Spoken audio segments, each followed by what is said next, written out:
padang rumput hijau, mataku terpesona melihatnya. Sungguh indah, lebih dari yang ku tahu. Ketika ku jatuh, kau menopangku. Saat aku bimbang dan tak tentu arah, Engkaulah gembala yang menuntunku, membimbingku masuk di tempat yang tenang. Kau cahayaku, memimpinku dalam kegelapan. Kau cahayaku, menopangku dalam kesesatan. Kini aku berserah, karena aku tahu Kaulah cahayaku.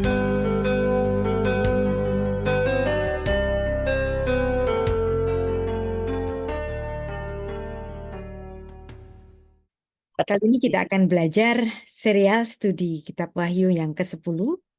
Pembahasannya dari Wahyu 4 ayat 5-11 mengenai pujian bagi Sang Pencipta. Kita mulai.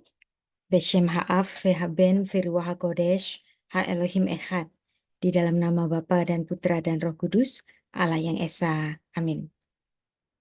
Kita mempelajari Kitab Wahyu yang ke-10. Nah, sekarang kita masuk bagian pujian bagi Sang Pencipta. Untuk pembahasan Wahyu pasal 4 ayat 5-11. Jadi ini hanya 6 ayat saja yang kita pelajari nanti karena pembahasannya juga kompleks. Khusus untuk Wahyu 4 ayat 5-11 kita akan membahas ketujuh roh Allah, kemudian ada pembahasan 4 makhluk hidup, pembahasan ungkapan kudus, kudus, kuduslah Tuhan, kemudian ada objek penyembahan, siapa objeknya, dan kemudian penyembahan jemaat rohani. Baik, kita mulai. Pujian bagi Sang Pencipta ditulis dalam Wahyu 4 ayat 5-11. Dan ada pembahasan ketujuh roh Allah, yang dimana ketujuh roh Allah ini sudah kita pelajari bersama dalam Wahyu 3 ayat 1, dan di Wahyu 4 ayat 5 ini diungkapkan kembali. Dan dari tahta itu keluar kilat dan bunyi gurun yang menderu. Dan 7 obor menyala-nyala di hadapan tahta itu. Itulah ketujuh roh Allah. Ada banyak namrik-namrik, tapi tentu saja kalau kita baca namrik ini sebagai suatu hal yang harfiah, nanti kita akan bingung sendiri. Jadi lebih baik kita memahami hidden meaning di dalamnya. 7 roh Allah. Telah kita pelajari dalam Wahyu 3 ayat 1, saya bacakan kembali. Dan tuliskanlah kepada malaikat jemaat di Sardis, inilah firman Dia, yang memiliki ketujuh roh Allah dan ketujuh bintang itu. Aku tahu segala pekerjaanmu, engkau dikatakan hidup padahal engkau mati. Wahyu 1 ayat 4 menyebutkan bahwa ada 7 roh Allah di hadapan tahta Allah. Wahyu pasal 3 ayat 1 menyatakan bahwa Yesus Kristus memiliki 7 roh Allah. Wahyu 4 ayat 5 menghubungkan 7 roh Allah dengan obor yang menyala-nyala di hadapan tahta Allah. Wahyu 5 ayat 6 nanti menyamakan 7 roh dengan 7 mata anak domba dan menyatakan bahwa mereka diutus ke seluruh bumi. Untuk ketujuh roh Allah ini setidaknya ada 3 kemungkinan penafsiran. Saya biasanya kalau untuk kitab semacam apokaliptik seperti ini, saya tidak memberikan penafsiran satu saja. Penafsiran bisa berbeda. Saya memberikan 3 kemungkinannya. Mungkin masih ada lagi, nggak apa-apa ya, tapi saya setidaknya kasih 3 aja. Yang pertama, 7 roh Allah ini merupakan simbol Roh Kudus. Jadi 7 itu bukan angka numerik 7, tapi simbol. Adanya ungkapan ketujuh roh-roh Allah, dan ini tampaknya membuat kita bingung. Bukankah Allah itu Esa? Dan bahkan ada istilah Trinitas. Nah, ini kenapa sekarang ada 7? Bagaimana mungkin angka 7 ini dikenakan kepada roh-roh Allah? Bukankah Tuhan itu Esa, sekarang kok rohnya ada 7 gitu kan? Nah, jadi kita perlu memahami, walaupun kitab Wahyu ditulis dalam bahasa Yunani, tetapi kita harus memandang bahwa ini bukan sastra Helenistik. Sastra Perjanjian Baru berbahasa Yunani adalah sastra Judeo-Greek. Jadi bahasanya saja yang menggunakan Yunani, tetapi semua penulisnya memiliki mindset orang-orang Semit. Jadi walaupun ditulis dalam bahasa Yunani, kita tidak boleh menafsirkannya dalam mindset Barat, tetapi kita perlu menafsirkannya atau mengerti ayat-ayatnya di dalam mindset orang-orang Semit. Wahyu 1 ayat 4 menuliskan, dari Yohanes kepada ketujuh jemaat di Asia Kecil. Nah, ada kata tujuh, kan? Di sini ada banyak bertaburan angka-angka 7, termasuk dalam Wahyu 1 ayat 4 itu. Apa sih artinya 7? Tapi kalau kita paham bahwa 7 adalah angka favorit Allah, maka Anda tidak akan bertanya, kenapa sih kok ada roh Allah ada 7? Karena rohnya 7. 7 dalam artian sempurna. 7 di sini adalah lambang kesempurnaan. Kesempurnaan tentang pengampunannya. Angka 7 di Alkitab merupakan angka favorit, merupakan angka kesempurnaan pengampunan. Ada 7 kepala malaikat, ada 7 obor di atas tahta surgawi. Kemudian penafsiran yang kedua. 7 roh Allah ini merujuk kepada 7 malaikat. Jadi seperti serafim, kerubim, ini adalah salah satu dari ketujuh malaikat agung dan nama-nama malaikat-malaikat yang lain. Lalu penafsiran yang ketiga, apa sih yang dimaksud 7 roh Allah? 7 roh Allah adalah roh yang dimiliki oleh Sang Mesias seperti yang dituliskan dalam Yesaya 11 ayat 2. Bahwa di dalam Yesaya 11 ayat 2 ada satu roh Allah. Yang kedua ada roh hikmat, yang ketiga ada roh pengertian, yang keempat ada roh nasihat, yang kelima ada roh keperkasaan, yang keenam roh pengenalan, dan yang ketujuh adalah roh takut akan Allah. Jadi 7 roh Allah ini adalah roh yang menyatu, yang merupakan sifat yang dimiliki oleh Sang Mesias, bahwa dia memiliki roh Tuhan sendiri, roh Yud-He-Vav-He. Ada padanya roh hikmat juga dan roh pengertian, roh nasihat, roh keperkasaan, roh pengenalan, dan roh takut akan Tuhan. Venachah alaf ruah Adonai, ruah hokmah, uvina ruah etsa, ugevurah, ruah da'at, vejirat Adonai. Jadi kita harus memahami bahwa 7 dalam pemahaman orang Yahudi melambangkan perjanjian kekudusan dan pengudusan. Kandil menorah yaitu pelita memiliki 7 lampu. Tindakan pendamaian dan pentahiran diselesaikan dengan 7 kali percikan oleh imam di tabernakel. Kemudian ada pengukuhan sabat Yahudi termasuk tahun sabat. Semuanya berdasarkan perhitungan angka 7. Dalam soal pengampunan pun, Tuhan Yesus mengajarkan mengampuni 7 kali 70 kali. Jadi ada banyak sekali pemahaman angka 7 di Alkitab. Nah, bagaimana angka 7 sendiri di dalam pemahamannya orang-orang Yahudi? Saya memberikan salah satu contoh, yaitu pemahaman yang diajarkan oleh Rabbi Moses ben Nachman atau yang disebut dengan Nachmanides. Menjelaskan konsep kabalistik. Yang pertama, dia memandang 7. Kenapa penting 7? 7 adalah dimensi alam. Alam semesta ini, dimensinya 7. Ada 7 arah, sebab ada 7 arah. Kiri, kanan, atas, bawah, depan, belakang, dan tengah. Ini adalah dimensi alam semesta ini. Bagaimana nanti dengan dimensi roh? Mungkin tak terhitung, we don't know, karena kita belum masuk ke alam roh. Nanti kita akan bersama-sama masuk ke alam roh di langit baru dan bumi yang baru. Angka 7 berkaitan dengan 7 hari di dalam seminggu. Angka 7 berkaitan dengan nada pada tangga nada, pada musik dan nyanyian. Kemudian ada 7 hari pada hari raya Sukot sebagai dunia alam yang ada di bawah ini. Kemudian Sukot itu kan diperingati 7 hari plus 1. Nah, hari ke-8 itu untuk mewakili Semini Atseret yang dimana suatu alam. Pemahaman orang-orang Yahudi pada suatu alam yang nanti kita akan song-song bersama-sama. Dan itu diperingati dalam Shemini Atseret. Angka 7 berhubungan dengan sumpah. Angka 7 bahasa Ibraninya seva. Seva itu artinya juga sumpah. Jadi kalau saya mengatakan saya bersumpah secara harfiah, Orang Ibrani itu memahami saya bertujuh. Shava, Shvuah, sumpah sama ya. Sif'ataim. Nah, ada 7 kali lipat. Nah, itu sif'ataim. Dari mana ada genealogi sumpah? Genealogi sumpah sesuai kitabnya adalah di kitab Kejadian. Jadi kapan ada oknum yang pertama kali bersumpah? Wow. Yang pertama kali bersumpah adalah Tuhan sendiri. Bersumpah untuk apa? Bersumpah untuk mengampuni Kain. Kain kan membunuh adiknya Habel. Dan kemudian dia dikatakan bahwa dia akan bersusah payah untuk mencari rezekinya karena di atas tanah yang telah dikutuk ini. Dan kemudian Kain merasa ketakutan. Nanti kalau aku ketemu orang lain, bisa-bisa aku dibunuh. Lalu Tuhan bersumpah. Karena Tuhan memberikan kesempatan bertobat untuk Kain.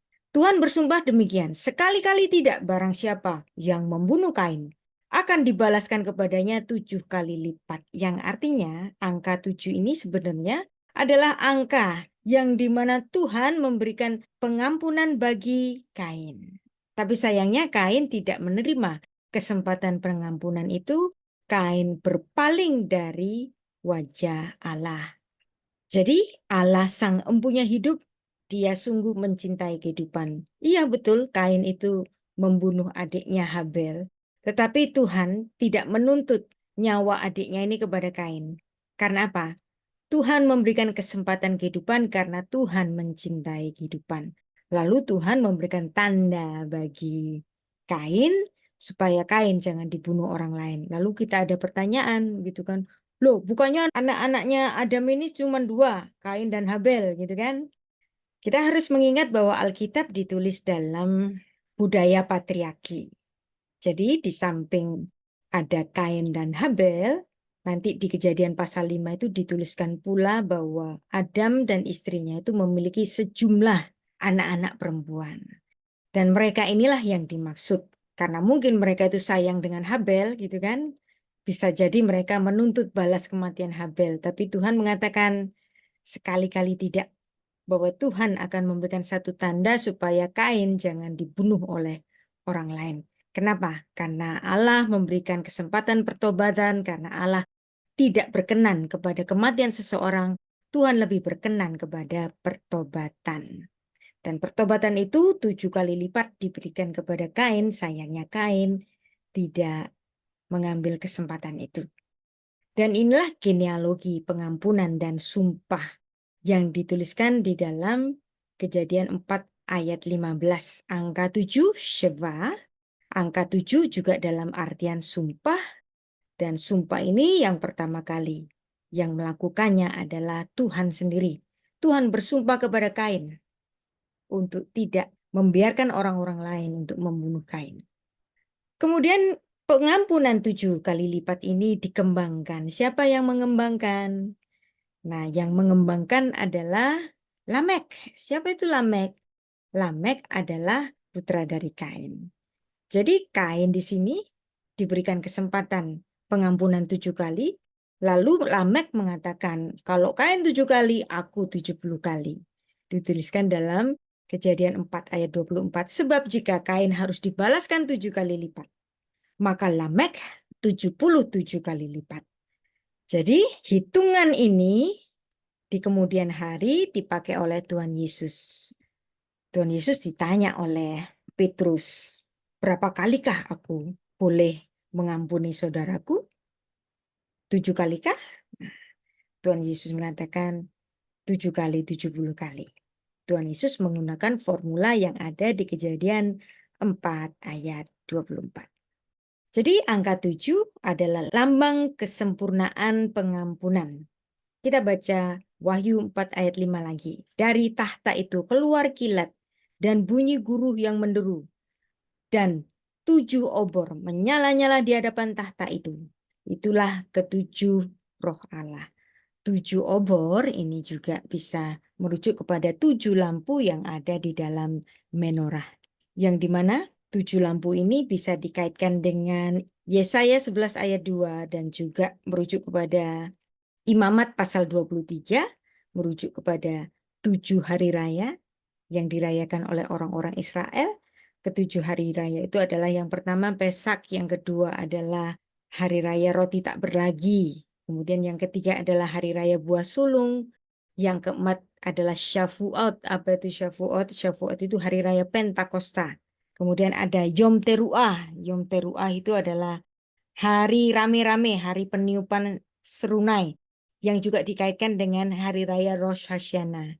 Kemudian ada Yom Kippur, hari pengampunan, Yom Kippur. Kemudian ada hari raya Sukkot, hari raya yang ketujuh. Jadi ada banyak sekali angka 7. Kemudian ada angka 7 yang kalau kita bayangkan gitu kan, nanti bayangannya seperti gambar yang di sini. Ya. Nah, jadi ada domba bertanduk 7 dan bermata 7, itulah ketujuh roh Allah. Gambar ini adalah ilustrasi harfiah pada Wahyu 5 ayat 6. Kalau diilustrasikan secara harfiah, domba itu memiliki tanduk 7 dengan masing-masing mata gitu kan. Ini jadi nggak wajar gitu kan. Seperti kayak monster. Kita memiliki kesulitan untuk membayangkan apa yang dilihat oleh Rasul Yohanes kala itu. Apakah benar seperti ilustrasi ini ataukah lebih dahsyat dari itu? Kita tidak tahu karena apa yang dilihat oleh Rasul Yohanes adalah suatu alam roh yang tak terkatakan, tapi Rasul Yohanes mencoba menggambarkannya di dalam bahasa manusia. Jadi untuk memahami ketujuh roh Allah, konsep tentang tujuh roh Allah pastilah mengacu kepada kesempurnaan dan kepenuhan semua kegiatan roh Allah. Bandingan banyak juga di misalnya dalam Wahyu 5 ayat 6 yang syarat dengan angka 7. Nah, sekarang kita baca ayat 6. Kita masuk pada bagaimana penggambaran tentang makhluk-makhluk surgawi. Di sini ada pembahasan tentang 4 makhluk yang ditulis dalam Wahyu pasal 4 ayat 6-8. Kita baca, di hadapan tahta itu ada lautan kaca bagaikan kristal. Di tengah-tengah tahta itu dan di sekelilingnya ada 4 makhluk penuh dengan mata. Wow. Jadi seluruh tubuhnya ini ada matanya. Wah, gimana ini mau menggambarkannya? Mungkin seluruh tubuhnya ada kameranya gitu kali ya. Kalau digambarkan dengan bahasa hari ini. Nah, di sebelah muka dan di sebelah belakang. Jadi penuh dengan mata. Jadi kalau makhluk surgawi ini memiliki tubuh dengan penuh dengan mata, kita dapat membayangkan sifat Allah yang kita sebut dengan omniscience, maha tahu. Nah, gimana matanya Tuhan? Ya kan?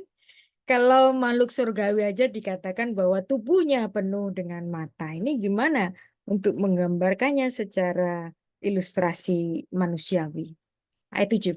Adapun makhluk yang pertama sama seperti. Nah, perhatikan, sama tapi seperti. Artinya bukan makhluk itu sendiri. Sama seperti singa.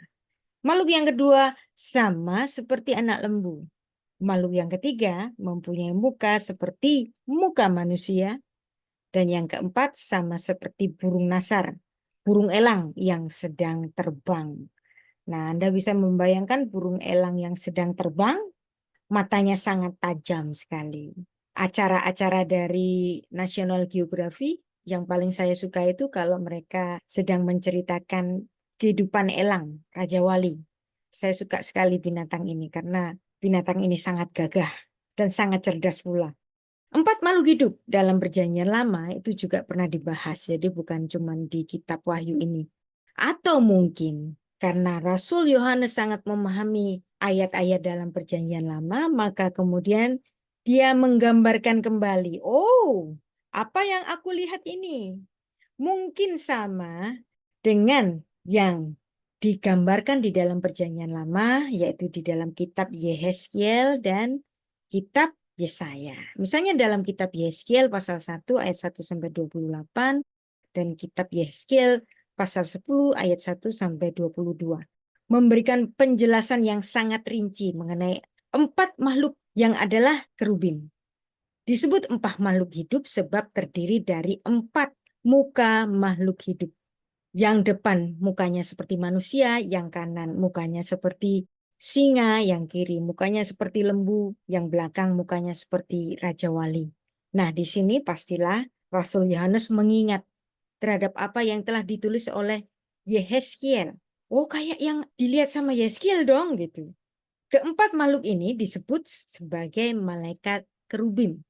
Namun muka kerub dalam Yehezkiel pasal 10 menggantikan muka lembu dalam Yehezkiel 1 ayat 10 yang strukturnya sangat khusus. Selain didapati ada 4 rupa, masih ada sayap. Jadi makhluk surgawi itu memiliki sayap. Jadi kalau kita melihat banyak ilustrasi, para malaikat itu kan memiliki sayap. Tapi di kerubim ini memiliki sayap yang unik. Sayap di bawah ya masih ada sayap di samping. Apa yang dilihat oleh Yeskiel ini ada roda di tengah-tengah kerubim. Kenapa kok ada roda di situ?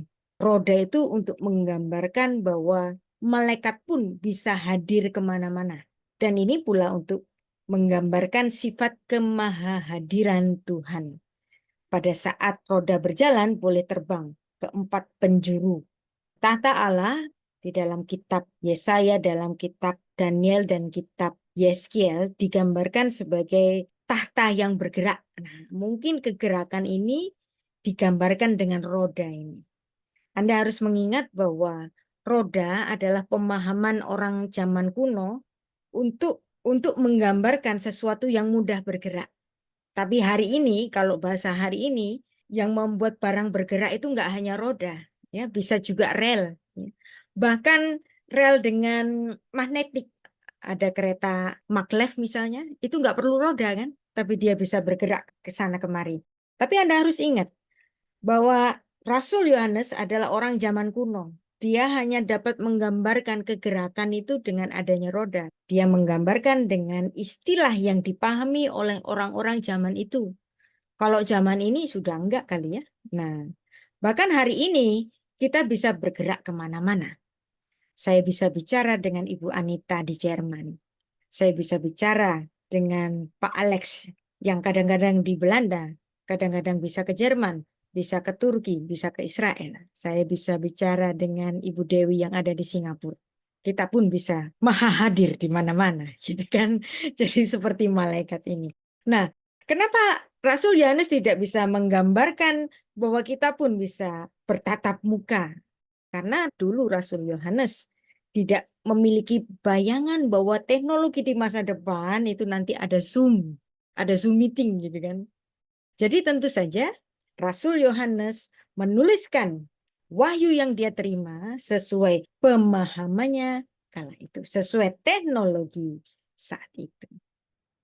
Tapi teknologi ini tentu saja bukan suatu teknologi yang kuno banget. Kita pun yang ada di zaman super modern, bahkan lebih advance dari modern. Ya, sudah ke masa IT di sini, kita masih dapat memahami apa yang dituliskan oleh Rasul Yohanes dalam wahyu yang diterimanya itu. Nah, sekarang kita membaca Yesaya pasal 6, yang dimana Yesaya tidak menggambarkan kerubim, tapi Yesaya menggambarkan serafim. Yesaya 6 ayat 2, ia menuliskan para serafim berdiri di sebelah atasnya. Jadi di sini Yesaya menggambarkan tahta Allah. Dalam tahun matinya Raja Uzia, aku melihat Tuhan duduk di atas tahta yang tinggi, menjulang, dan ujung jubahnya memenuhi bait suci. Para serafim, jadi malaikat serafim, berdiri di sebelah atasnya. Masing-masing mempunyai 6 sayap. Ini pun juga dibaca oleh Rasul Yohanes, jadi dia membayangkan, oh ini dulukah yang ditulis oleh Nabi Yesaya gitu kan. Para serafim ini memiliki 6 sayap, 2 sayap dipakai untuk menutupi muka, 2 sayap untuk menutupi kaki, 2 sayap lagi untuk melayang-layang. Jadi ada 6 sayap. Dan mereka berseru seorang kepada yang lain katanya, Kudus, kudus, kuduslah Tuhan semesta alam, seluruh bumi penuh kemuliaannya. Ayat 4, maka bergoyanglah alas ambang pintu disebabkan suara orang yang berseru itu. Rumah itu pun penuhlah dengan asap. Ya, jadi ini yang dilihat oleh Nabi Yesaya untuk menggambarkan malaikat serafim yang dipandang oleh Yehezkiel sebagai malaikat kerubim. Apakah malaikat serafim dan kerubim sama? Mungkin sama, mungkin juga berbeda. Nah, sekarang kita beranjak ke depan tentang penglihatan yang dipandang oleh Yehezkiel. Dalam penglihatan Yehezkiel, ia melihat 4 makhluk surgawi yang tampak manusia masing-masing dengan 4 sayap, 4 wajah. 4 makhluk terhubung dengan 4 roda. Nah, ini Merkava. Merkava itu artinya kereta. Kereta singgasana Tuhan. Kenapa kok digambarkan kereta singgasana Tuhan? Ini untuk menggambarkan tahta Allah yang bergerak. Jadi tahta Allah itu tidak statis. Kita membayangkan misalnya kalau Presiden Indonesia ada di Istana Negara. Kalau Kesultanan Solo misalnya ke Mangkunegaran gitu kan. Nah, ada satu tempat. Tapi kalau apa yang dilihat oleh Nabi Yehezkiel di sini, tahta Allah itu tidak statis, tapi tahta Allah itu bergerak. Nah, ini pun lagi-lagi saya memandangnya ini adalah wahyu yang ditulis oleh seseorang dengan pemahaman kala itu. Karena pergerakan itu digambarkan dengan adanya roda. Hari ini tidak harus roda. Teknologi kita hari ini tidak mengharuskan ada roda. Tidak mengharuskan ada sayap, ya kan? Tetapi ini adalah bagaimanapun sastra kuno yang menggambarkan pada wahyu yang dilihat oleh orang-orang kuno itu. 4 makhluk terhubung dengan 4 roda.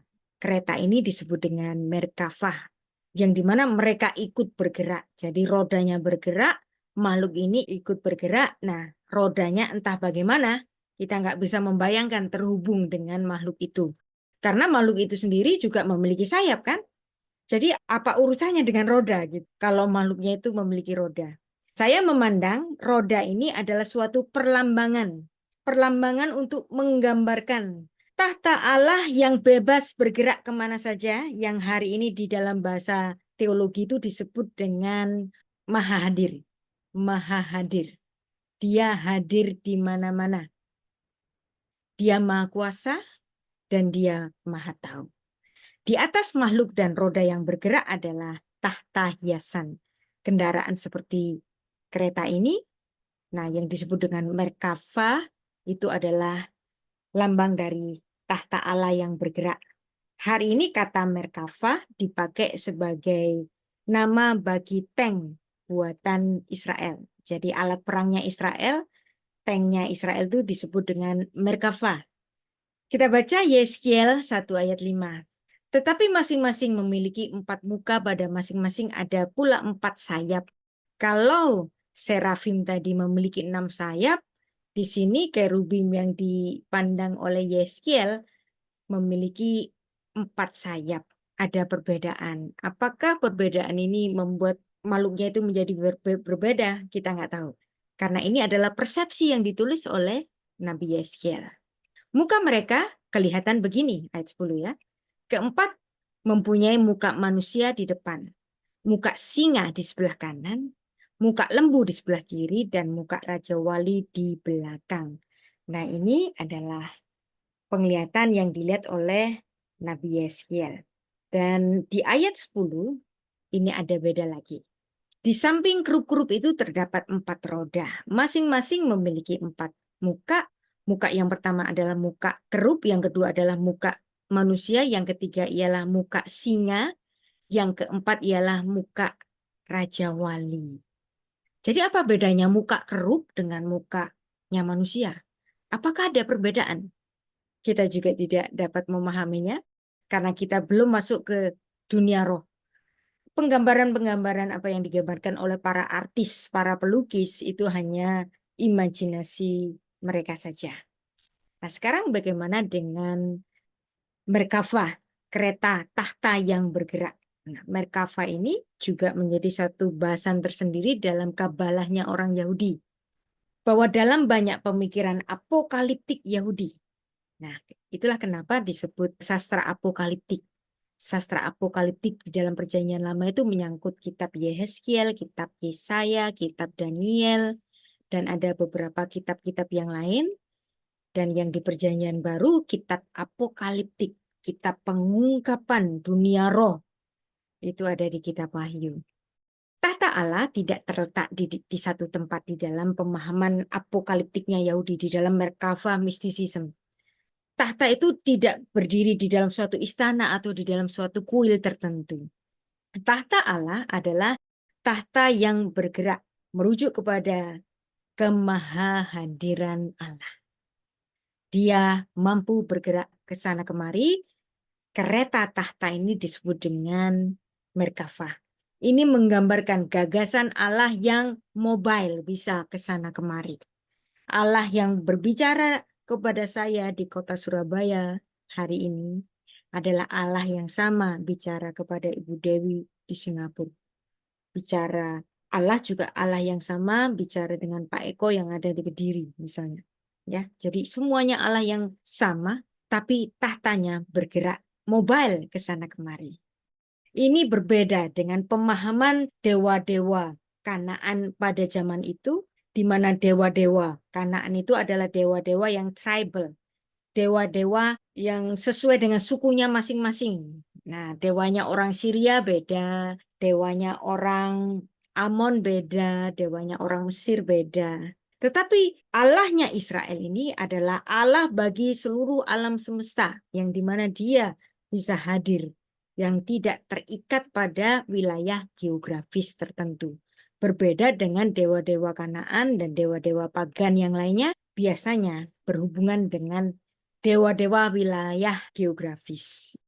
Ada sekumpulan tradisi Yahudi dan karya sastra mereka yang disebut dengan mistisisme Merkavah di dalam satu mazhab tersendiri dari orang Yahudi yang disebut dengan Kabbalah.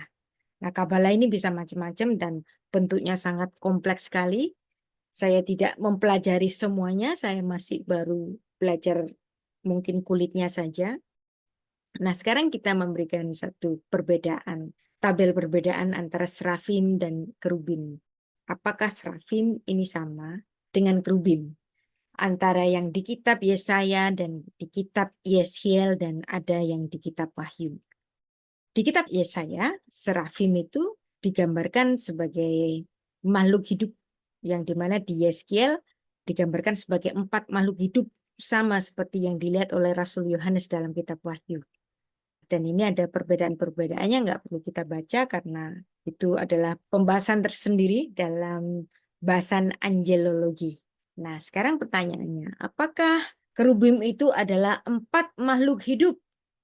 Kerub dalam bahasa Ibrani adalah kerub, bentuk jamaknya kerubim. Akhiran im itu selalu merujuk kepada kata benda yang jamak. Dan pertama kali malaikat ini dituliskan dalam kitab Kejadian pasal 3 ayat 24. Malaikat-malaikat kerubim ini menghalangi masuknya Adam dan istrinya untuk kembali masuk ke Taman Eden. Dan disitulah dimulainya pengusiran Adam dan istrinya dari Taman Eden.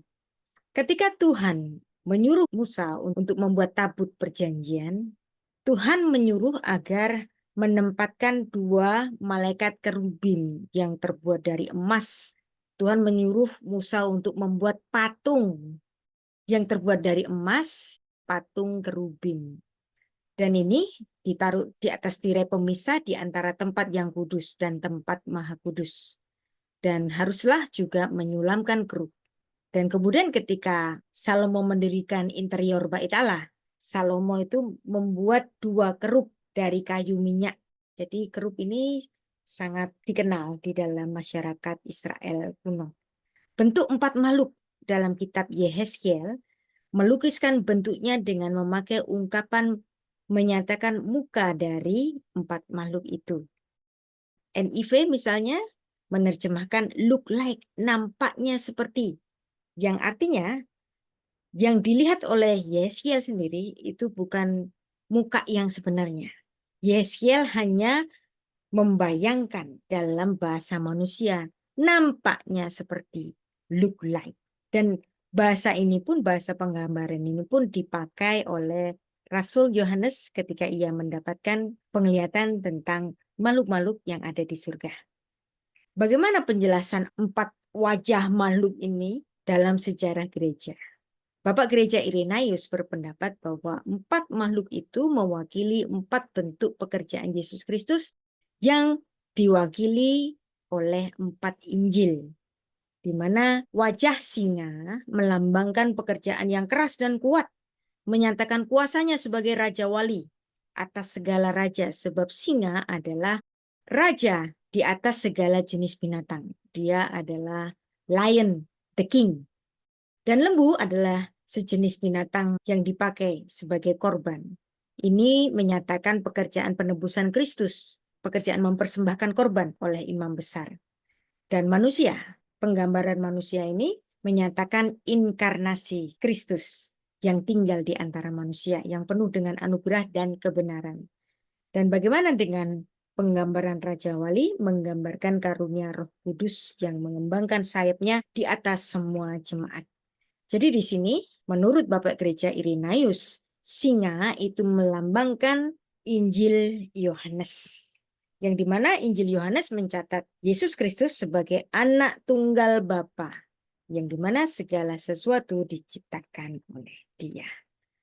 Kemudian lembu menurut Bapak Gereja Irenaeus mewakili Injil Lukas, yang dimana pada pasal 15 dengan kisah mengenai penyembelihan lembu oleh sang bapak ketika anaknya hilang, kembali ke rumah dengan selamat.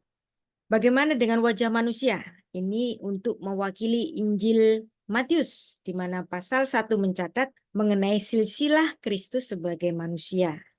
Lalu bagaimana dengan wajah Raja Wali? Raja Wali melambangkan Injil Markus, sebab Markus mengutip nubuat Nabi yang menyatakan bahwa Roh Kudus akan turun dari surga, seperti Raja Wali yang membentangkan sayapnya. Jadi disinilah Irenaeus memaknai 4 makhluk untuk menggambarkan 4 prinsip ikatan perjanjian Allah dengan manusia, sehingga mewakili perjanjian antara Allah dengan Adam di Taman Eden, lembu mewakili ikatan perjanjiannya dengan Nuh, bahwa Allah tidak akan membinasakan lagi dunia dengan air bah. Manusia menggambarkan ikatan perjanjian dengan Musa, memberikan hukum Taurat. Raja Wali melambangkan ikatan perjanjian baru antara Allah dengan manusia yang berada di dalam Kristus. Bapak Gereja Athanasius pada abad keempat memiliki beberapa pendapat yang berbeda. Ia berpendapat manusia menggambarkan Injil Matius. Sama ya dengan Bapak Gereja Irenaeus tadi. Lembu menggambarkan Injil Markus, ini beda. Nggak sama dengan Irenaeus yang mengatakan lembu itu menggambarkan Injil Lukas. Singa menggambarkan Injil Lukas. Nggak sama juga dengan Irenaeus yang menggambarkan singa adalah merujuk kepada Injil Yohanes. Dan Raja Wali justru dilambangkan sebagai Injil Yohanes. Dan Anda lihat di sini, Bapak-bapak gereja pun ada perbedaan di dalam penafsiran. Santo Agustinus juga berbeda lagi. Dia justru melihat singa untuk melambangkan Injil Matius. Terus manusia menggambarkan Injil Markus, beda lagi. Jadi ada perbedaan penafsiran antara Irenaeus, Athanasius, dan Agustinus. Apakah ini perlu kita bentrokkan? Nggak perlu ya. Namanya juga tafsir. Tafsir boleh beda-beda. Ada istilah 70 wajah Torah, bahwa penafsiran itu nggak bisa dipandang secara tunggal. Jadi sekarang pertanyaannya dari beberapa pandangan itu, apakah atau siapakah 4 makhluk hidup itu? Kebenaran yang diwahyukan oleh Alkitab senantiasa memakai pengetahuan yang umum dikenal oleh manusia pada zamannya dan ekspresi manusia pada zaman itu. Singa melambangkan binatang buas, lembu melambangkan binatang yang jinak, Raja Wali melambangkan unggas. Manusia adalah kepala segala makhluk hidup, namun semuanya itu hanya suatu perlambang belaka. Di dalam kerajaan rohani, apakah sungguh ada image dari binatang-binatang ini nanti? Saya rasa penggambaran ini pun hanyalah penggambaran belaka. Apalagi di sekitar tahta Allah tidak mungkin adanya binatang yang non-rohani yang bisa eksis. Ini semua pastilah hanya perlambangan-perlambangan saja. Sekarang kita membayangkan, ini namanya juga membayangkan, belum tentu benar.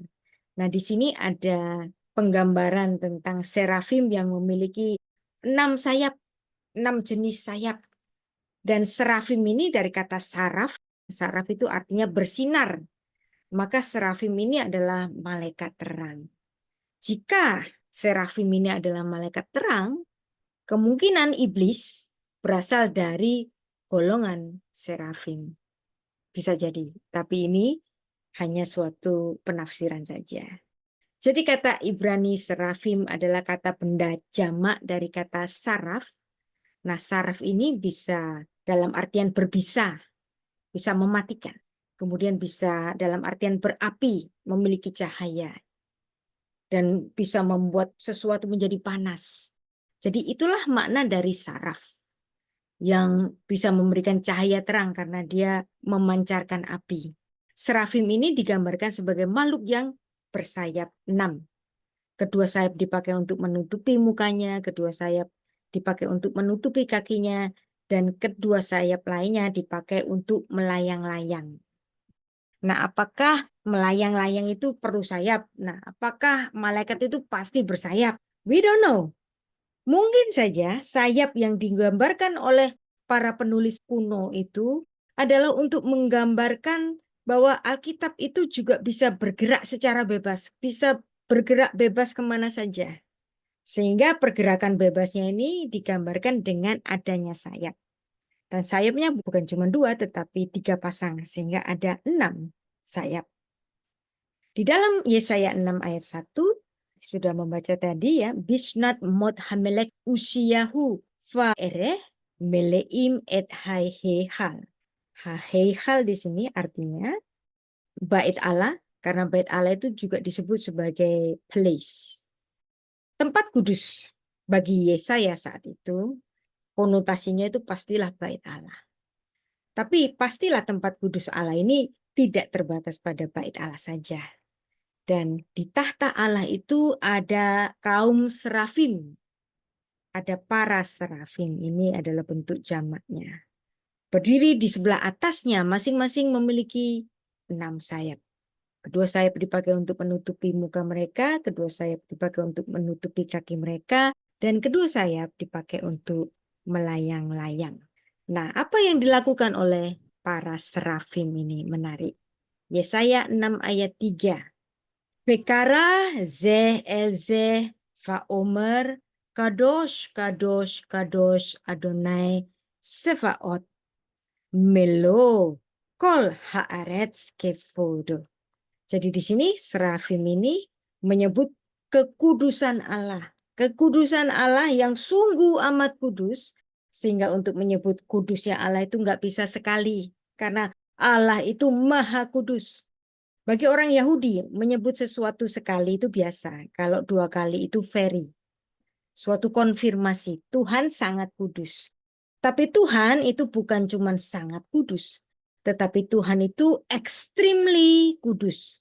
Maka penyebutan kudus kepada kekudusan Allah, karena Tuhan itu extremely kudus, maka kata kudus sekali nggak cukup dipakai untuk dikenakan kepada Tuhan. Untuk menyatakan kekudusan Allah itu harus secara ekstrim. Karena kekudusan Allah itu ekstrim. Maka sifat Allah yang kudus harus disebut secara 3 kali. Kadosh. Kadosh. Kadosh Adonai Sevaot. Nah, ini merupakan bentuk sastra the emphatic of Semitic triplets. Orang Semit kalau bicara sekali biasa, 2 kali konfirmasi, 3 kali itu sudah ekstrim. Kita ingat ya, saudara Muslim kalau mereka itu mau bercerai ada talak 1, talak 2, talak 3. Kalau sudah talak 3, mereka itu nggak boleh rujuk. Talak 1 dan talak 2 itu masih boleh rujuk. Kalau sudah talak 3, ini sudah ekstrim. Mereka nggak boleh rujuk lagi. Nah, hukum Islam mereka itu katanya salah satu harus menikah dengan orang lain dahulu, baru boleh nanti rujuk kembali karena talaknya sudah 3. Saya punya teman, seorang Muslim yang bercerai dengan suaminya, kemudian dia menunjukkan kepada saya surat cerainya. Surat cerainya itu ditulis talak 1. Kenapa si hakim itu menulis cerainya itu hanya ditulis talak 1? Karena si hakim memberikan kesempatan kepada pasangan yang bercerai ini, nanti kapan-kapan bisa baikan lagi loh. Kalau langsung ditulis talak 3 itu nggak boleh rujuk. Nah, maka di surat sertifikat perceraiannya itu ditulis talak 1. Memberikan kesempatan bagi pasangan yang bercerai itu nanti bisa rujuk kembali. Orang Yahudi, orang Arab, orang Aram, mereka sama-sama orang Semit. Mereka memiliki pandangan bahwa kalau sudah 3 itu ekstrim. Demikian pula yang kita baca di sini, Yesaya 6 ayat 3, 3 kali pengucapan kata kudus, kudusnya Allah itu ekstrim. Bukan kudus biasa, bukan sangat kudus, tetapi extremely holy. Yesaya mengatakan ada 6 sayap. Daniel 9 ayat 21 berbicara mengenai malaikat yang terbang. Nah, itulah kenapa banyak sekali karya-karya seni dari para pelukis itu menggambarkan para malaikat itu punya sayap. Bahkan ada yang bersayap 6. Kapan malaikat pertama disinggung di dalam kitab Taurat? Malaikat pertama yang disinggung dalam kitab Taurat, tadi saya sudah mengatakan bahwa malaikat kerubim, yaitu malaikat yang menghalangi Adam dan istrinya itu dapat kembali ke Taman Eden. Dan malaikat itu dikatakan sebagai malaikat yang bersayap. Dan sayapnya itu menutupi pintu menuju Eden. Kita baca Kejadian 3 ayat 24. Ia menghalau manusia itu. Dan di sebelah timur Taman Eden ditempatkannya lah beberapa kerub. Nah ini kerubim. Dengan pedang yang menyala-nyala. Yang menyambar-nyambar untuk menjaga jalan ke pohon kehidupan. Vayegaresh. Vayegaresh di sini. Dan Tuhan mengusir. Dan Tuhan memisahkan manusia itu. Dan Tuhan menceraikan manusia. Nah ini kata garash ini. Ini dalam artian bercerai. Tuhan seolah-olah sudah bercerai dengan manusia. Karena manusia berdosa dan Tuhan itu kudus. Dan kudusnya itu extremely kudus. Sehingga manusia yang telah berdosa tidak dapat lagi bersatu dengan Tuhan. Karena setiap orang yang berdosa ketika melihat Tuhan dia akan mati. Maka manusia itu diusir dari Taman Eden dengan cara apa? Diceraikan. Ini ada kata cerai di sini, garash. Dan Tuhan menghalau dan Tuhan menceraikan. Ini arti harfiahnya. Vayegaresh et ha-adam vayishken mikedem. Legan Iden et ha-kerubim. Nah, ada kerubim di sini. Tuhan menempatkan malaikat-malaikat kerub. Ve'et lahat ha-kheref hamit tafekhet. Dengan menyala di sekelilingnya. Lishmor untuk menjaga et derek pada jalan ke apa ini pohon khakhaim. Supaya Adam dan istrinya jangan memakan pohon kehidupan. Jadi manusia itu diusir bukan karena Tuhan jahat, bukan.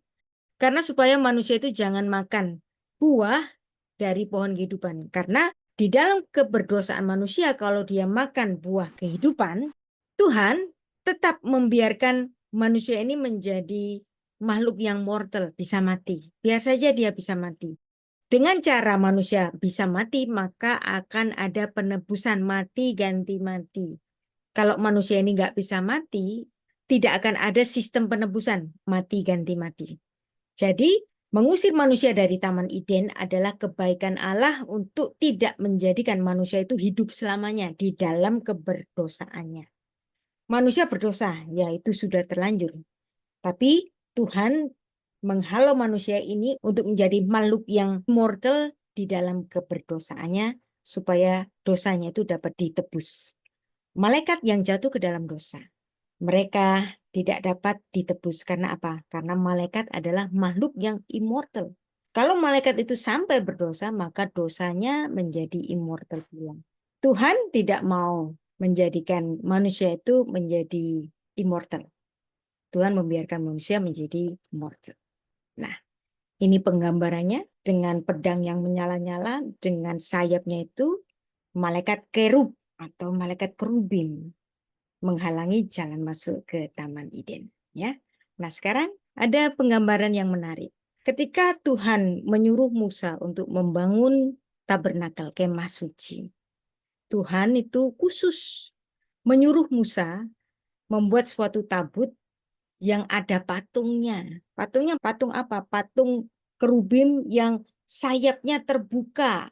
Seperti keadaan ketika para kerub itu menghalangi siapa? Menghalangi Adam untuk kembali masuk ke Taman Eden. Jadi inilah penampakan patung kerubim pada tutup dari tabut perjanjian. Kerub ini menjadi hiasan bagi tabut perjanjian. Kerub juga dijadikan hiasan pada tirai di dinding kayu. Tapi Tuhan ini kan aneh. Bukankah dalam Keluaran pasal 20 ayat 4, Tuhan sudah menyuruh, jangan membuat bagimu patung, pesel, menyerupai apapun. Kalau menyerupai apapun ya termasuk menyerupai malaikat kerub dong, gitu kan. Yang ada di langit atas atau yang ada di bawah bumi, atau yang ada di dalam air di bawah bumi. Patung dalam bahasa Ibraninya itu pesel. Kira-kira pesel ini ada hubungannya dengan bahasa Indonesia nggak? Pesel, patung. Bahasa Ibraninya pesel. Nah, menurut penelitian seorang linguis Israel yang namanya Profesor Isaac Mosesen, pesel, kata Ibrani pesel ini membentuk kata dalam bahasa Indonesia palsu. Jadi pesel, patung adalah manusia palsu. Nah, jadi pesel di sini. Atau Tuhan palsu, Tuhan yang disembah, ya nggak boleh. Tapi khusus untuk pembangunan tabernakel, Tuhan menyuruh dibuat patung kerubim. Ada perintah membuat patung, Keluaran 25 ayat 18. Di Keluaran 20, pasal 20 ayat 4, larangan membuat patung. Tapi ada suruhan membuat patung, Keluaran 25 ayat 18. Dan haruslah engkau buat 2 kerub dari emas, kau buat itu dari emas tempaan pada kedua ujung tutup pendamaian itu. Ve ashita shenayim kerubim. Jadi Tuhan menyuruh ada 2 malaikat kerubim. Dari emas sahaf. Miksah ta'ase otam mishnei ketsot hakaboret. Pada ujung-ujung dari penutup pendamaian itu. Buatlah 1 kerub pada ujung sebelah sini dan 1 kerub di ujung sebelah sana. Seiras dengan tutup pendamaian itu kamu buatlah kerub di atas kedua ujungnya. Kerub-kerub itu harus mengembangkan kedua sayapnya. Nah, ini ada permintaan khusus dari Tuhan. Sayapnya harus terbuka, sedangkan sayap-sayapnya menudungi tutup masing-masing. Kepada tutup pendamaian itu haruslah menghadap muka kerub-kerub itu. Jadi ini ada juklaknya, petunjuk pelaksanaannya itu khusus diberikan pesan oleh Tuhan. Dan inilah tabut perjanjian yang ada patung kerubim dengan sayapnya yang terbuka. Kenapa sayapnya harus terbuka? Kalau kita lihat di sini, tabut perjanjian bukan hanya ditaruh di ruang kudus, tetapi ditaruhnya di ruang Maha Kudus. Yang boleh masuk ke ruang Maha Kudus ini hanya imam besar saja. Kira-kira dalam perlambangannya ini apa kira-kira? Kenapa Tuhan kok khusus nyuruh bikin patung? Padahal kan nggak boleh bikin patung, tapi khusus di sini Tuhan nyuruh bikin patung. Karena ini memberikan suatu pesan. Sedekat-dekatnya orang Israel yang diwakili oleh imam besarnya untuk menghadap Allah, imam besar itu bahkan Musa yang bisa bercakap-cakap dengan Tuhan seperti kepada temannya, antara Musa dengan Tuhan itu masih ada pembatasan. Anda ingat ada satu peristiwa yang di mana Musa itu ingin melihat wajah Allah. Digambarkan Musa itu kalau bicara dengan Tuhan itu kan seperti kepada temannya. Akrab banget.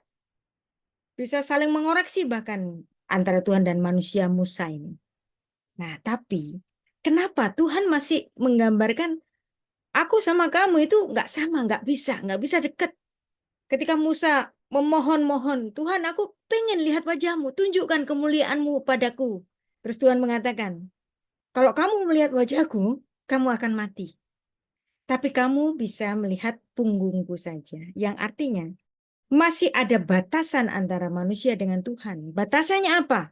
Batasan yang digambarkan sejak di Taman Eden, yaitu ada batasan oknum dari kerubim ini yang membatasi antara manusia dengan Tuhan. Untuk menggambarkan, hei Musa, hei Harun, sedekat-dekatnya kamu dengan aku, masih terhalangi oleh malaikat kerubim. Kamu dekat sama aku bisa ngomong-ngomong bisa, tapi tetap di antara kita itu ada pembatas. Pembatasnya apa? Malaikat kerubim. Seperti yang ditulis di dalam Kejadian pasal 3 ayat 23 sampai 24. Di mana Tuhan menempatkan malaikat kerubim sebagai suatu batasan bahwa manusia tidak dapat menembus Allah. Karena manusia dapat menembus Allah, dia mati. Bagaimana caranya supaya manusia dapat bersekutu dengan erat dengan Tuhan? Maka Tuhan yang harus datang, yang dimana tidak perlu ada malaikat kerubim lagi yang menjadi penghalang. Jadi di sini penggambaran malaikat kerubim adalah menunjukkan bahwa antara manusia dengan Tuhan sedekat-dekatnya dia, ya sedekat-dekatnya dia masih ada halangan dari malaikat kerubim itu. Digambarkan secara jelas pada Kejadian 3 ayat 23 sampai 24. Dan inilah penggambaran pengusiran manusia di Taman Eden. Manusia Musa, manusia Harun, walaupun dia imam besar, tetap dihalangi oleh malaikat kerubim seperti ini. Tidak bisa langsung menembus kepada Allah. Dan tabut ini hilangnya kapan? Hilangnya pada abad ke-6 sebelum Masehi, pada sekitar tahun 586 sebelum Masehi, ketika Nebukadnezar menyerang Yerusalem dan menjarah seluruh isinya, termasuk tabut perjanjian, yang artinya tabut perjanjian ini hilang sampai hari ini. Hilangnya kapan? Sejak zaman Nebukadnezar menjarah seluruh isi dari bait Allah yang banyak emasnya itu, termasuk yang ada gambaran malaikat kerubim ini. Jadi tabut itu sudah hilang. Pada zaman Yesus dibawa ke bait Allah itu nggak ada tabutnya. Hilangnya dituliskan di dalam 2 Raja-Raja 20 ayat 17. Sesungguhnya suatu masa akan datang bahwa segala yang ada di dalam istanamu dan yang disimpan oleh nenek moyangmu sampai hari ini akan diangkut ke Babel, tidak akan ada barang yang ditinggalkan. Demikianlah firman Tuhan. Jadi artinya ketika Yerusalem diserang oleh Raja Nebukadnezar dan Tuhan membiarkan isinya semuanya dijarah oleh Nebukadnezar, artinya di masa inilah tabut perjanjian itu hilang sampai hari ini. Nah, masalahnya, kira-kira kenapa Tuhan membiarkan tabut itu hilang? Yang dimana tabut itu ada malaikat kerubim yang menggambarkan ada batasan antara Tuhan dengan manusia oleh karena dosanya. Kenapa Tuhan membiarkan hilang? Bahkan di zaman Yesus, tabut itu sudah nggak ada lagi. Jadi kosong itu di ruang Maha Suci itu kosong, nggak ada tabut perjanjiannya lagi, kosong. Nah, kira-kira kenapa Tuhan membiarkan tabut itu hilang? Nah, jawabannya sangat indah sekali. Jawabannya adalah ketika Tuhan menjadi manusia sebagai bayi dan bahkan masuk ke dalam rahimnya Maria selama 9 bulan. Bisa digendong oleh Yusuf, bapaknya, bisa digendong oleh siapa di sini? Orang tua itu Simeon, dan kemudian di sini ada Hana. Simeon dan Hana, keduanya dapat menggendong Allah yang inkarnasi. Ibunya bahkan membawa si jabang bayi ini 9 bulan masuk ke dalam perutnya. Yang artinya Tuhan dapat berhubungan dengan manusia tanpa ada halangan malaikat kerubim lagi. Itulah kenapa Tuhan oleh karena kehendaknya membiarkan tabut perjanjian itu hilang dan tidak ditemukan sampai hari ini. Ya, ada banyak sekali cerita-cerita yang katanya pencarian arkeologis yang dapat menemukan penemuan kembali tabut Nah, itu pasti omong kosong. Karena Tuhan pasti membiarkan itu tetap hilang. Dengan adanya siapa? Dengan adanya Allah yang inkarnasi, nggak perlu ada lagi malaikat kerubim yang menjadi penghalang antara Tuhan dan manusia. Tuhan dan manusia sekarang dapat berhubungan langsung karena Tuhan menjadi sama sebagai manusia. Yohanes 1 ayat 14, firman itu telah menjadi daging. Maka tabut perjanjian itu dibiarkan oleh Tuhan hilang. Wow, kita bisa kemana-mana ngomongin kitab Wahyu ya. Padahal ini cuma ngomongin penyembahan pujian dalam kitab Wahyu. Yang dimana di situ ada makhluk-makhluk surgawi yang bentuknya mirip seperti yang dilihat oleh Yeskiel dan Yesaya. Jadi inilah bentuk penggambaran jemaat rohani di surga. Mereka adalah para malaikat kudus dan orang-orang yang kudus yang sudah ditebus oleh darah Kristus. Yang mereka adalah orang-orang yang telah lahir baru dan sudah diangkat di dalam kemuliaannya menjadi jemaat kudus di langit baru dan bumi yang baru nanti. Kita baca sekarang ayat yang ke-10, maka tersungkurlah ke-24 tua-tua itu di hadapan dia yang duduk di atas tahta dan mereka menyembah dia yang hidup sampai selama-lamanya. Mereka melemparkan mahkotanya di hadapan tahta itu sambil berkata, kenapa kok mereka melemparkan mahkotanya? Bahwa mahkota mereka itu tidak akan berarti karena yang ada di hadapannya adalah Raja semesta yang kemuliaannya melampaui siapapun. Jadi apa gunanya mahkota yang dipakai oleh ke-24 tua-tua itu? Maka mahkota itu dilemparkannya untuk menggambarkan bahwa yang di hadapan mereka memiliki kuasa dan kemuliaan yang lebih lagi. Sekarang kita baca ayat yang ke-8 ini menarik ya. Dan keempat makhluk itu masing-masing bersayap 6. Langsung saja mereka tidak henti-hentinya berseru siang dan malam. Berserunya kudus, kudus, kuduslah Tuhan Allah. Kalau kita melihat ayat 8 ini, Wahyu 4 ayat 8, bahwa para makhluk surgawi itu berseru siang dan malam, artinya 24 jam dong, gitu kan. Jadi kerjaannya malaikat itu nggak ngapa-ngapain, cuman memuji Tuhan, berseru kudus, kudus, kuduslah Tuhan. Nah, apakah ini dapat diartikan bahwa para malaikat ini 24 jam kerjaannya cuman memuji Tuhan? Di pertemuan sebelumnya, kita kan juga mempelajari bahwa para malaikat adalah juga para anggota sidang ilahi yang dimana mereka memiliki hak suara untuk dapat mengeluarkan pendapatnya, yang satu bilang begini, yang satu bilang begitu. Kalau kita kontraskan dengan apa yang sudah kita pelajari kemarin, apakah ini kontradiksi? Saya rasa tidak. Karena kita nggak boleh menilai sistem waktu di sorga sana itu sama dengan sistem waktu yang ada di bumi, 24 jam siang malam. Kalau siang malam itu cuman memuji Tuhan, ya artinya nggak punya kerjaan lain. Enggak begitu. Sistem waktu di alam roh pastilah berbeda dengan sistem waktu yang ada di bumi. Maka ketika ada orang Kristen mengatakan nanti di surga itu cuma nyanyi-nyanyi tok kok, seperti kaum serafim memuji Tuhan siang dan malam. No, no. Kita diajak bersama-sama oleh Tuhan untuk bersama-sama memerintah. Yang kalau kita juga diajak oleh Tuhan sebagai anggota sidang ilahi, maka tentu saja dong kita nggak cuma memuji Tuhan. Kita pun dapat bercakap-cakap. Kita pun dapat melakukan suatu sidang, melakukan suatu rapat dengan Tuhan. Memang ada puji-pujian. Itu tidak kita bantah, memang.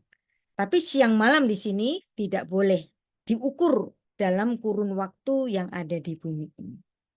Kudus, kudus, kuduslah Tuhan, Allah yang Maha Kuasa. Dan ini mengulang kembali apa yang dilihat oleh Yesaya dalam Yesaya 6 ayat 3. Terdapat pula dalam Wahyu 4 ayat 8, di sini memberikan konfirmasi bahwa kekudusan Allah adalah kekudusan yang extremely kudus. Kudus, kudus, kuduslah Tuhan Allah yang Maha Kuasa. Kalau kita baca dalam bahasa Ibraninya, kita akan menemukan kembali suatu ungkapan yang persis dengan Yesaya 6 ayat 3. Kadosh, Kadosh, Kadosh, Adonai Elohim Sefaot.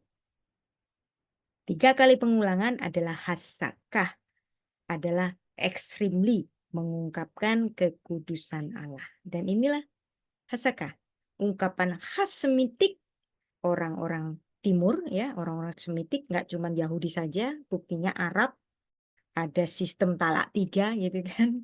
Itu untuk menggambarkan bahwa ini adalah ungkapan khas Semitik. Kadosh, Kadosh, Kadosh Adonai Sefaot. Tuhan yang extremely holy. Dan inilah, siapakah yang menjadi objek penyembahan dari makhluk rohani itu? Yang menjadi objek penyembahan dari makhluk rohani itu adalah Adonai Elohim. Allahnya Abraham, Allahnya Ishak, dan Allahnya Yakub. Dan inilah objek penyembahan di surga. Dan kita juga sudah membahas pada pembahasan kitab Wahyu yang kedua, bahwa siapakah yang dipuji-puji itu? Yaitu Dia yang datang dengan awan-awan dan setiap mata akan melihat Dia, dan juga mereka yang telah menikam Dia, dan semua bangsa di bumi akan meratapi Dia. Ya, amin. Jadi Tuhan Yesus di dalam Wahyu 1 ayat 8, Dia disebut sebagai Elohe Sefa. Dan inilah objek penyembahan kita nanti. Yang dimana Elohe Sefaot yang ditulis dalam Wahyu 1 ayat 8 ini berhubungan atau paralel dengan Yesaya 37 ayat 16. Dan kita juga sudah membahas tentang siapa itu Alfa Omega, dan yang sudah kita pelajari adalah itu merujuk kepada Kristus yang telah menyelesaikan tugasnya secara sempurna di bumi sebagai Sang Penebus dosa. Dan Dia Allah yang layak menerima puji-pujian. Dan inilah penyembahan jemaat rohani yang digambarkan dengan adanya 4 makhluk yang tidak henti-hentinya berseru, kudus, kudus, kuduslah Tuhan, dan juga adanya 24 tua-tua yang sujud menyembah kepada Dia yang hidup selama-lamanya. Apakah sih artinya penyembahan? Artinya penyembahan adalah mengakui kekuasaan dari suatu oknum. Ketika kita menyembah, kita mengakui kebesarannya, kita mengakui kekuasaannya. Ini adalah penyembahan yang ada di surga, dan di situ adalah suatu proklamasi penyembahan yang digambarkan oleh makhluk-makhluk hidup yang ada di surga dengan 4 wajahnya itu. Kita sudah memahami bersama kitab Wahyu pasal 4 tadi. Dan nanti kita akan masuk ke kitab Wahyu pasal 5. Untuk pertemuan mendatang kita akan belajar mengenai singa dari Yehuda. Wahyu pasal 5. Ya, Ibu Anita. Baik, saya kembalikan untuk kita bertanya jawab.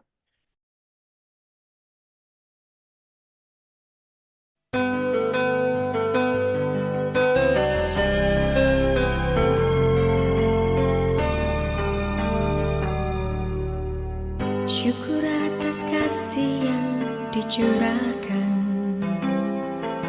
Tuhan Kau pimpin aku di padang rumput hijau. Mataku terpesona melihatnya, sungguh indah lebih dari yang ku tahu. Ketika ku jatuh Kau menopangku, saat aku bimbang dan tak tentu arah, Engkaulah gembala yang menuntunku, membimbingku masuk di tempat yang tenang. Kau cahayaku, memimpinku dalam kegelapan. Kau cahayaku, menopangku dalam kesesatan. Kini aku berserah, karena aku tahu Kaulah cahayaku.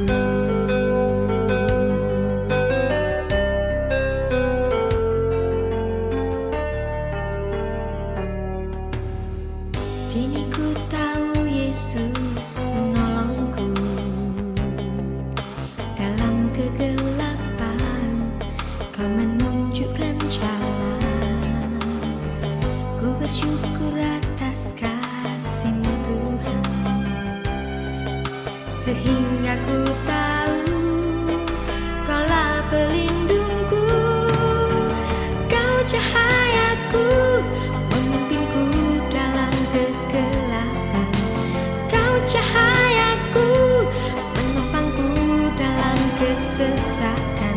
Kini aku berserah, karena aku tahu Kaulah cahayaku. Kau cahayaku, memimpinku